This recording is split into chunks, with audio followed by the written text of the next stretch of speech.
Bonjour mes chers investisseurs, j'espère que vous allez bien. Aujourd'hui nous allons parler retrait, un sujet qui suscite de nombreuses et incalculables questions et je vais vous dire tout ce qu'il faut savoir sur les retraits chez Omega Pro. Des différents moyens de retrait disponibles à la procédure à réaliser. Il y a réellement 3 choses à savoir concernant les retraits. La première chose, les retraits se font quand vous le souhaitez chez Omega Pro. Vous le savez tous, Omega Pro permet à toute personne de pouvoir investir, peu importe son origine, niveau de vie, son style de vie. La seule chose qu'il faut, c'est être âgé de 18 ans et avoir atteint l'âge de la majorité dans son pays de résidence. Et pour davantage d'informations, je vous renvoie vers les termes et conditions d'Omega Pro. Je mettrai le lien en bas dans la description. Deuxième chose, les retraits s'effectuent en Bitcoin actuellement et seront sujets à l'avenir au retrait par carte bancaire. Et ça, ce sera grâce à la banque d'Omega Pro qu'ils ont racheté et qui s'appelle maintenant OMP Money. Ce qui nous amène à la troisième et dernière chose à savoir concernant les retraits chez Omega Pro. Il y a un minimum de 50 $ pour effectuer toutes les demandes de retrait. Donc si vous n'avez pas un minimum de 50 $ en termes d'intérêt, par exemple, ou en termes de commission, vous ne pouvez pas retirer cet argent. Ceci étant dit, commençons tout de suite, je vais vous montrer où aller pour procéder à vos retraits. Il y a véritablement 2 étapes à effectuer. La première, c'est transférer vos intérêts sur votre portefeuille composé. Et la deuxième, c'est de faire une demande de retrait. Donc aujourd'hui, pour vous donner un exemple, je me suis connectée à un de mes comptes que je détiens avec Omega Pro. Nous allons faire la demande de transaction ensemble, la demande de retrait ensemble. Donc tout simplement, première étape, il va falloir transférer, comme je vous l'ai dit, les intérêts sur votre portefeuille composé. Donc en l'occurrence ici, sur ce compte, j'ai pris un package de 500 que j'ai activé le 11 mai. Donc accessible aujourd'hui, je vais vous montrer en termes de production. Accessible aujourd'hui, j'ai tout en bas ici 212,17 $ de disponibles. Donc ce sont 212,17 $ qui sont disponibles en termes d'intérêt. Donc ce que je peux faire sur ces 212 $, je vais vous donner un exemple et je vais retirer en fait 50 $. Donc pour ce faire, vous devez aller dans Transfert. Transfert va vous permettre d'accéder à vos intérêts et faire une demande de solde de retrait. Dans le cas où vous avez plusieurs packs, vous allez voir les packs disponibles ici. En l'occurrence, sur ce compte ici, j'ai juste un seul pack. Sur ce pack de 500, j'ai effectivement 212,17 $ d'intérêt qui sont disponibles. Donc là-dessus, ce que je vais faire, c'est que je vais retirer 50 $.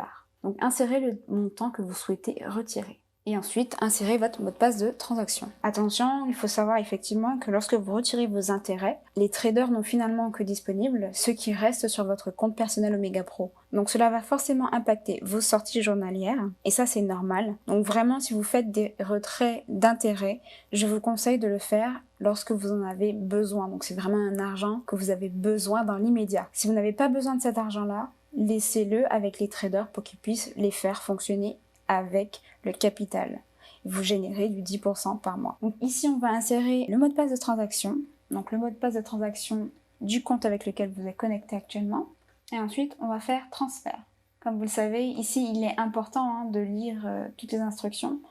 C'est marqué, pour procéder au retrait, vous devez d'abord transférer le solde du package vers le solde du retrait. Ce qu'on va faire maintenant, par le transfert. Étant donné que vous sortez en fait de l'argent du système, finalement de votre compte personnel, vous allez recevoir un mot de passe à usage unique sur l'adresse email que vous avez renseignée lors de la création de votre compte. Si vous ne le trouvez pas, n'hésitez pas à aller dans vos courriers indésirables.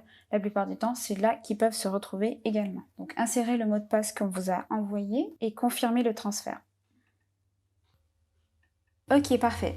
Voilà maintenant ce qui s'est passé. Donc, je vous l'ai fait en live tout de suite avec vous. Et en fait, ce qui s'est passé, c'est que j'ai appuyé plusieurs fois sur demande de transfert. J'ai appuyé en l'occurrence 4 fois. Et donc, j'ai demandé 4 fois un retrait de 50 $. Ce qui me fait un solde de retrait de 200 $. Ce n'est pas exactement ce que je voulais faire, mais tout de même, ce n'est pas grave. On va continuer l'opération ensemble. Donc, c'est comme ça, en fait, que vous pourrez voir et éviter les erreurs. Donc, maintenant qu'on a les 200 $ de retrait disponibles, on va tout simplement faire une demande de retrait. Donc pour cela, vous pouvez soit aller dans demande de retrait ici, soit aller dans transaction et demande de retrait. Donc au choix. Aujourd'hui, je vais vous montrer ici la demande de retrait. Comment ça se passe? Tout simplement, vous allez ici voir un portefeuille composé qui s'affiche.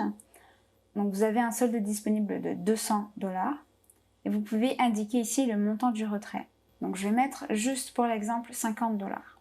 Vraiment important à savoir, les demandes de retrait, quand elles sont effectuées entre le lundi et le mercredi, sont traitées dans la même semaine. Les intérêts arrivent entre le vendredi et le dimanche. Quand les demandes de retrait sont effectuées entre le jeudi et dimanche, elles seront traitées la semaine suivante, donc entre le vendredi et le dimanche d'après. En l'occurrence, aujourd'hui, nous sommes jeudi, donc je vais avoir en fait ma demande de retrait qui sera traitée la semaine prochaine. Donc ici, on met bien les 50 $ de retrait. Ça va nous mettre à jour les frais de retrait qui sont à 2,5. Donc mon retrait effectif est de 47,5 $ US.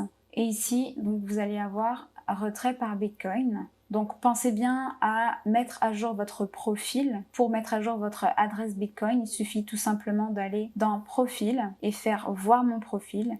Vous allez pouvoir éditer votre profil de manière très simple et actualiser votre adresse Bitcoin. Une fois que l'on a ça, on renseigne également notre mot de passe de transaction. Vous voyez, c'est vraiment quelque chose de très sécurisé. Avec Omega Pro, on fait en sorte de mettre des crans de sécurité en ce qui concerne l'argent. Donc c'est pour ça qu'on doit renseigner régulièrement notre mot de passe de transaction. Si vous n'avez pas reçu votre mot de passe de transaction ou si vous l'avez oublié, pareil, vous pouvez aller dans votre profil, voir le profil et pouvoir modifier votre mot de passe de transaction. D'ailleurs, si vous avez besoin d'une vidéo à ce sujet concernant la modification de vos informations personnelles sur votre profil, n'hésitez pas à me le mettre dans les commentaires en bas. Et ensuite, nous faisons tout simplement soumettre. Voilà. Donc, vérifiez le mot de passe et usage unique pour la demande de retrait. Ici, effectivement, je vais devoir aller à nouveau sur mon adresse email et faire l'ajout ici du mot de passe à usage unique. Et on fait soumettre. Voilà. Donc, Fund Withdrawal Request Submitted. Ça, c'est juste un message en anglais qui vous dit que votre demande de retrait a été effectuée. Donc, vous pouvez tout simplement fermer. Ensuite, pour pouvoir suivre toutes vos demandes de retrait, vous pouvez aller dans Transactions, historique des retraits. Et ici, vous allez voir qu'il y a une transaction en attente. Donc, effectivement, ici, vous allez voir demande de fonds qui est en attente. Une fois qu'elle sera approuvée, vous allez voir approuvé ici au niveau de la statut de la demande et vous pouvez aller vérifier dans votre portefeuille électronique, donc l'adresse Bitcoin, que vous avez bien reçu vos fonds. C'est aussi simple que ça. Donc maintenant, si je reviens sur mes wallets, portefeuille composé, vous verrez maintenant que j'ai 512,17 $ de disponible. Donc vraiment maintenant, il me reste que cela pour que les traders puissent trader pour moi. Donc je suis partie d'un capital qui était à plus de 700 $, un capital maintenant qui est à 512,17 $. Et voilà, c'est tout pour aujourd'hui. J'espère que cette vidéo vous aura plu. J'espère qu'elle vous sera utile à l'avenir et que vous pourrez enfin essayer également de votre côté les retraits lorsque vous en aurez besoin. Il faut savoir que toutes les transactions chez Omega Pro sont simples et rapides. Donc n'hésitez pas à liker la vidéo et à vous abonner à la chaîne pour davantage de tutoriels sur votre compte Omega Pro. Merci et bonne journée à tous!